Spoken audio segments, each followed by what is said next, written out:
Namaste. Hello everyone. I am Dr. Bertram Niranjan Adbudasingam. I'm a lecturer at Bangalore University, that's in Karnataka in India. And from now on, I will be taking the ICEB lectures of Dr. Mark Aspinwall. Dr. Mark Aspinwall no longer works at Edinburgh University. I'm a lecturer in international political economy with 6 years of experience. And while the content of your course will not change for now, the face will. Thanks to technology, Dr. Aspinwall's lectures can be given by an expert from any part of the world. And thanks to smart investment by the University of Edinburgh, my own university is linked directly to you. Please check your WebCT regularly because I will be posting information there and will hold a live chat session twice a week so you can discuss issues with me directly.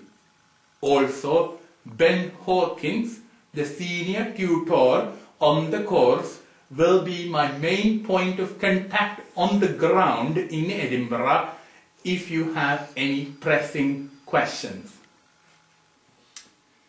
Now, the process of outsourcing occurs when firms move their production from their home country to another country. In this case, Edinburgh University itself is not moving.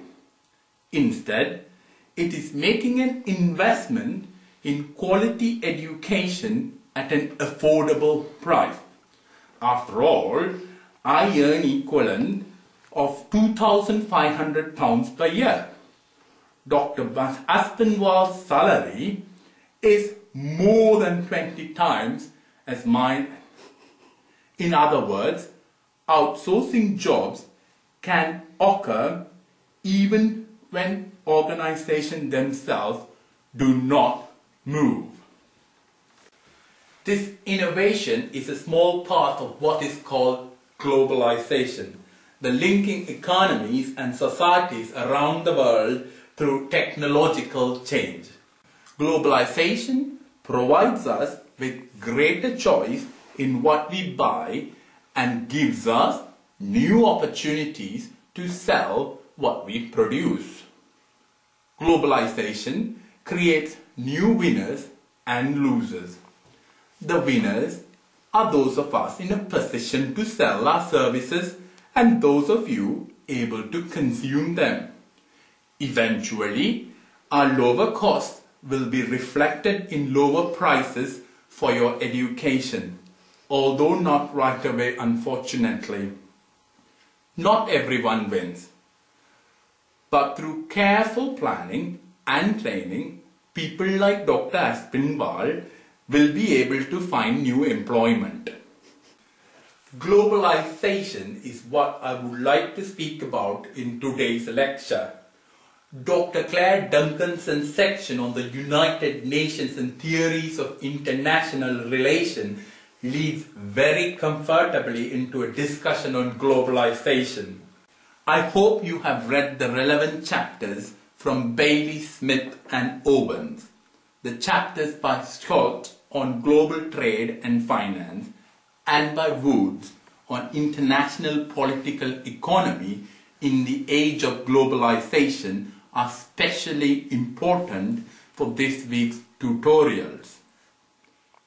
There are many aspects to this subject and I would like to address.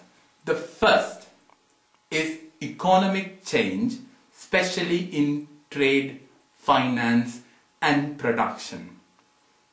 The second is international organizations which are created by states and what purpose do they serve. The third is the North-South issue, which is very close to my heart. Poverty and underdevelopment remain one of the most critical problems facing mankind today. The fourth issue concerns globalization and the resistance to it. Finally, the study of the global economy is framed by ideologies and theories. In other words, our own perspectives help us make sense of the world we live in. All of these things and aspects are linked in important ways.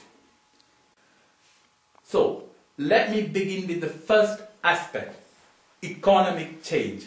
Trade has grown dramatically since the end of World War II and is now a very important part of development strategy for most countries. Why do states allow this trade, especially when it causes dislocations domestically? They do it because other states open their markets too, so all states benefit.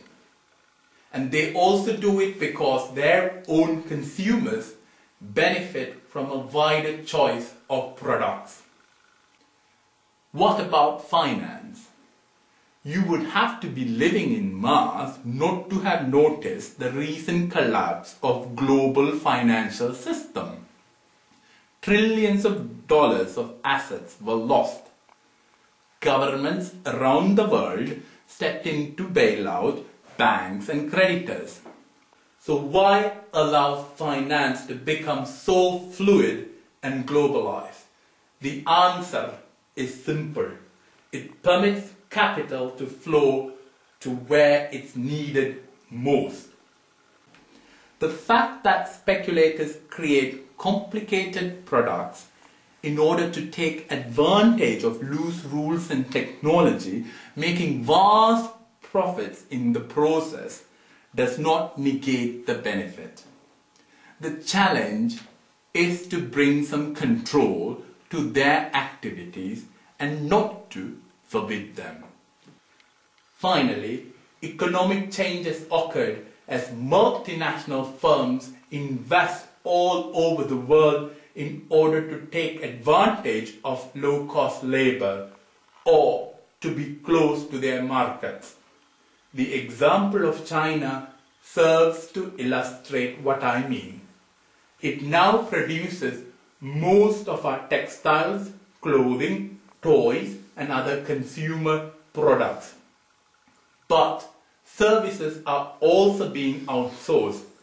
Enlightened organizations such as the University of Edinburgh are investing in India, like in my case, just as telecommunications and software companies have done.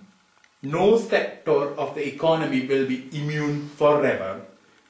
If you work in a high-cost country and your job can be outsourced, believe me, your employer is right now thinking of ways to do that. Let me now turn to the second main aspect of economic change, the formation of international organizations.